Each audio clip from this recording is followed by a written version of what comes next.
Làm gì? Gió nóng thổi vào người. Gió nào?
Ôi trời, nó chặt một chuối ra gãy rồi kìa.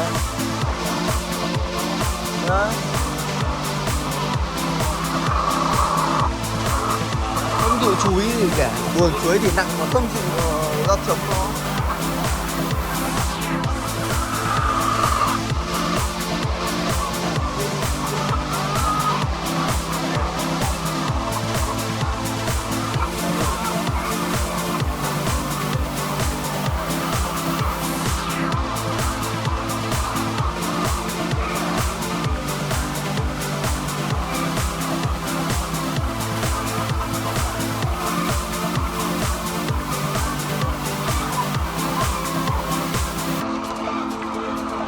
Hai chỗ kia dọn phân xôi gà trứng để chậm muộn rồi. Nhặt rồi á? Nhặt mất 10. Nhặt mất 10 năm vỉ đi mấy bác nhặt chục vỉ bác nhặt rồi.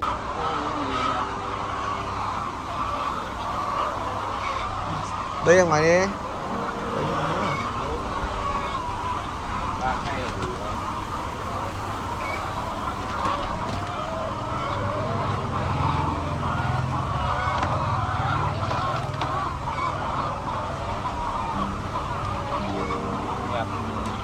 Tầm này để lên ngang biên phòng.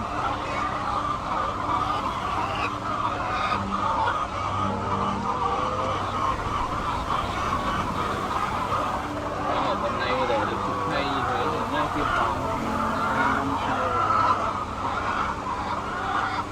Ngang biên phòng chụp hết rồi.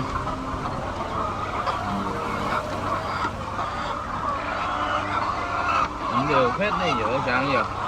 Nắng giảm luôn một bé như lại đều bé.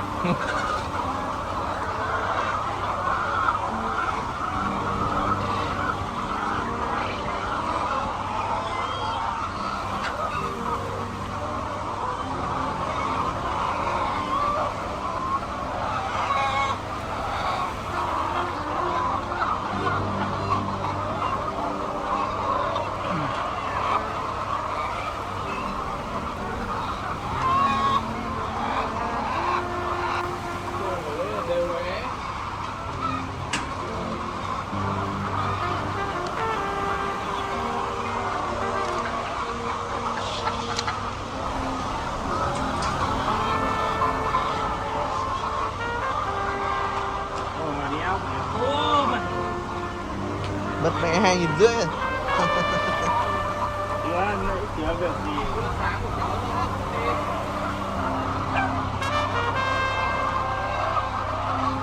Đấy gọi là bữa xe.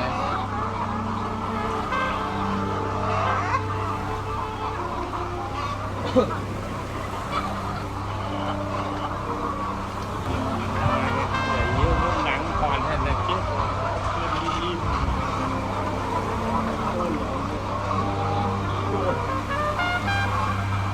Yêu. Cả đã không để ý, không cho ăn thật là chết thật.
gà đấy.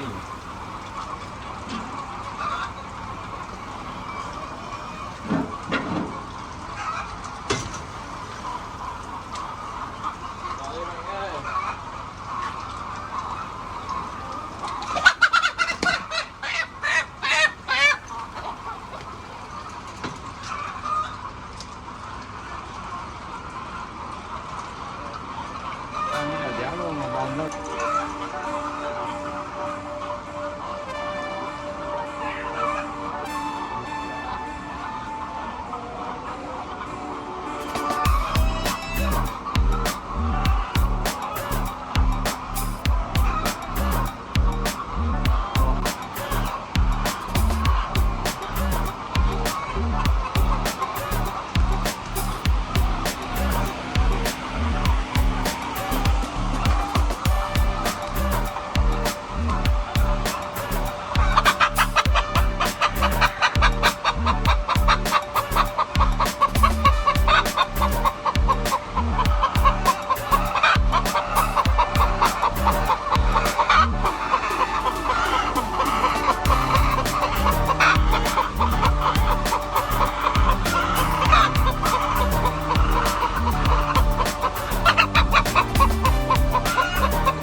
Bay nước chứ hay là Tôi nhận như đây.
Ướt hết khe đít.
Hay là nhuộm Zalo giống Mưu Lê à? Trắng chẳng được. Đây.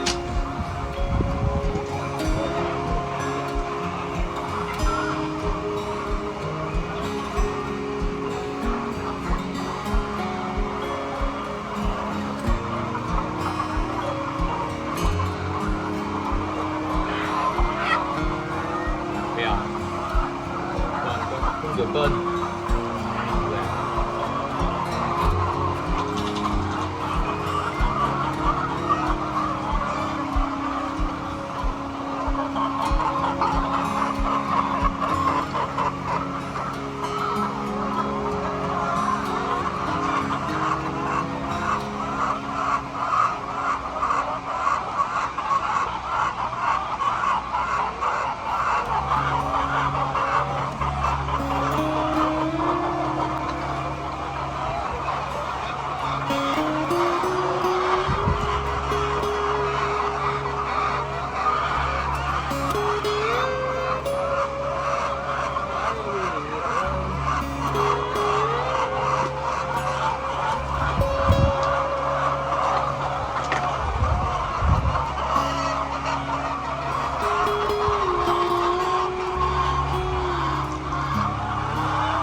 Thế thì nó mới giúp vào người đây này. Bổ sung đạm tươi.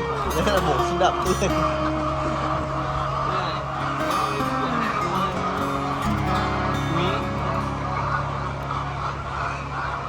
Đây mới nhưng mà nó giúp vào gần mình nóng lắm.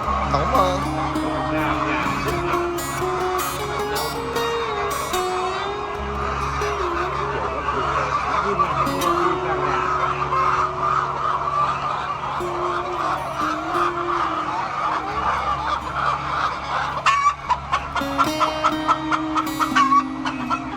Đây, cô ấy.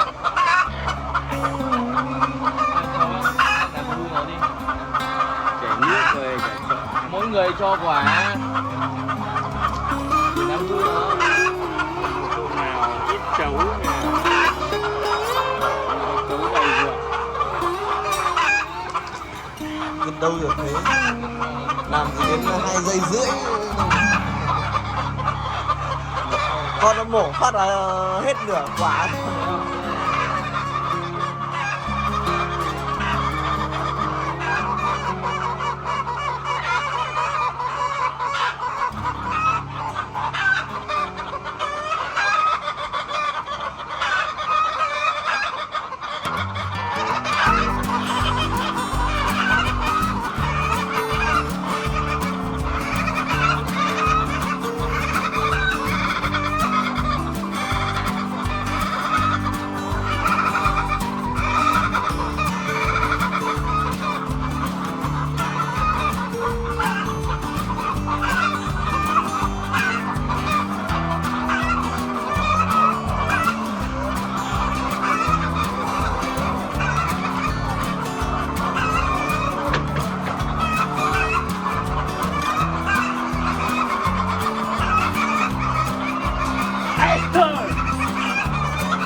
Xa một xa một nó bảo trứng ra ngâm ngay.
Đập vô gà nó thành chuột quá.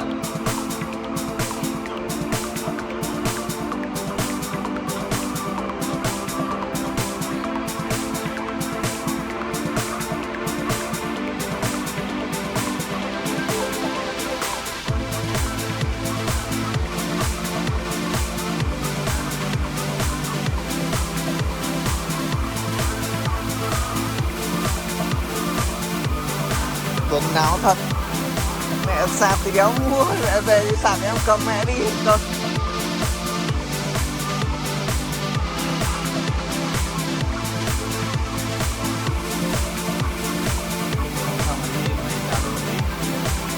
Đéo có sạc.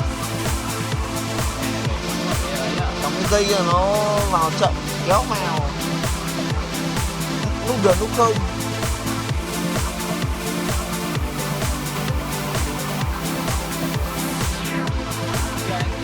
Mua 2 cái dây à?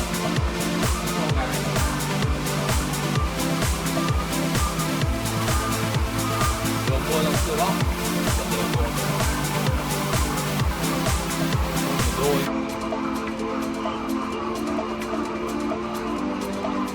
Đây thật đây. Bao tiền? 100.000 2 cái. Trước em mua cái dây kia bao nhiêu? 100, 100. Của quán người ta chẳng thế.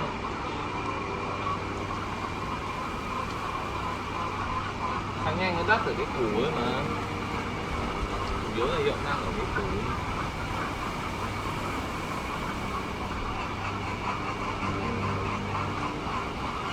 Kiểu với công suất còn lớn ấy. Rồi sạc nhanh thôi.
mà được có ông cụ Kha nữa, bắt tay với Quang nữa, không đáng một hiệp cũng đi về. Này. Chết. Đâu không, qua đâu không? Ơi 23 rồi. Nghe đâu rồi? Bắt tay một hiệp không đá đi về, mà đá thì yếu. Địt mẹ ngày đổ rau, địt mẹ chục tấn rau rồi. Thế bây giờ đá yếu. Sức lồn đâu mà béo.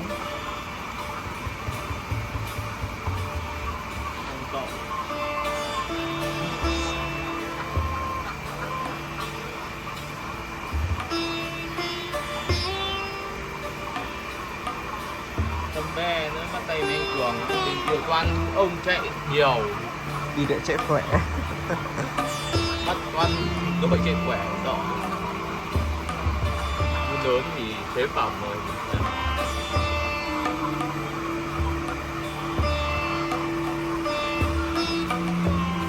Vừa bắt gol à?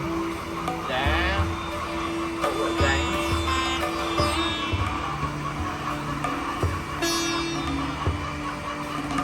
Mưa lớn thì mạnh về cái mảng là thì thể lực hơn, như ngày xưa ấy mình cứ tốt thôi, còn về mảng phối hợp với đồng đội thì gần như bằng không.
Mừng nhỉ, bắt tay với ông nào không kém quá. Đi để bỏ thì là tiếc, mà cho vào thì là địt mẹ đá khó chịu. Mừng là thể loại ý.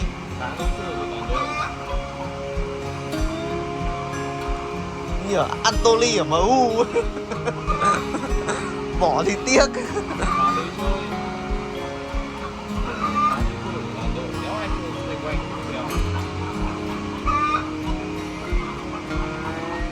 đến kéo như Messi để mọi người vệ tinh, mọi người chơi xung quanh, chưa đến mức đấy được.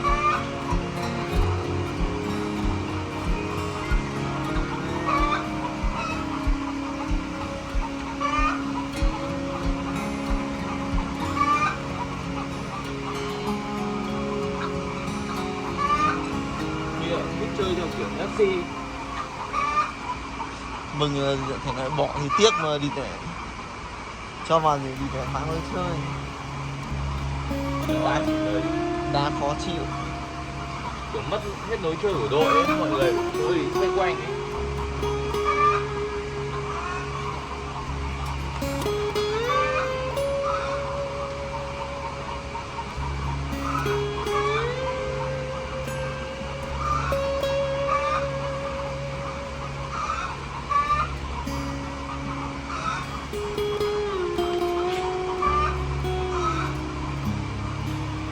Thế là không ai lại nữa.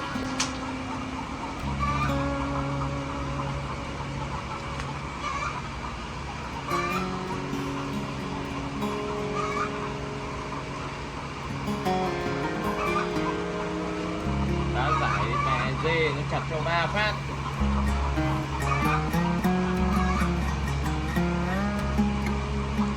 Xong hai là bỏ Mừng thì tiếc. Cho Mừng vào thì khó đá hơn. Đứa tuổi cao thiếu người thì thấy to Mừng vào đi nhặt cả mấy thằng trẻ măng ấy. 204 thì tiếc. Thì Còn Tuấn đấy. thiếu người sơn ở thiếu người không mình dám nhặt. Đi là đội thừa người mà. Nó bọn tôi đi rồi nó ôm hết từ người. Đội già mà thừa người. Rồi đó Mấy ông ở ngoài muốn vào đá được đá lồn đâu. không nào. Hai người đó. Thừa còn 3-4 ông nữa mà. Đăng ký một mấy người rồi. Còn 3 đông. Có một ông đợt trước là điện nước cho anh em. Một ông máy tính nữa. Nên là thành viên đội người ta có đủ đội. Nó trái sang người ta đá. Ông Vương đấy. Ông máy tính với một ông gì nữa đấy. Có đá đấy. Cưng đá cho đội số 1 đi không? Cô đá đội số 2 đéo đâu. Ông ở xóm 2 mà đâu Cưng đá xóm cho 1 đội đâu. số 1 đá cùng đồng bộ. Ông đi xóm 2. Mày đá không? Cá luôn. Hôm đi đá rồi, ông đi đá cho Không đội đá số ông ấy 1. là đội xóm 2. Hỏi anh Hảo xem. Cương. Ương gì? Cương computer đấy phải không? Ông đá cho đội số Ông 1. ấy là chơi đá cùng đội xóm 1 anh hiểu không? Nhưng mà Cương hôm nay là đấy. đá đội xóm 2. Ông là đội xóm 2. Ông ấy vẫn đá suốt mà. Đá suốt giải gì? ông vẫn đá mà. Đá giải đá đéo đâu, vào đá đéo đâu. Thế thì ông đá cho đội số 1. Xong rồi hôm cuối bảo là cho anh em vào để đá mà ông bảo đi vẽ ông ấy nghỉ ông ấy đen cỗ đấy còn gì nữa.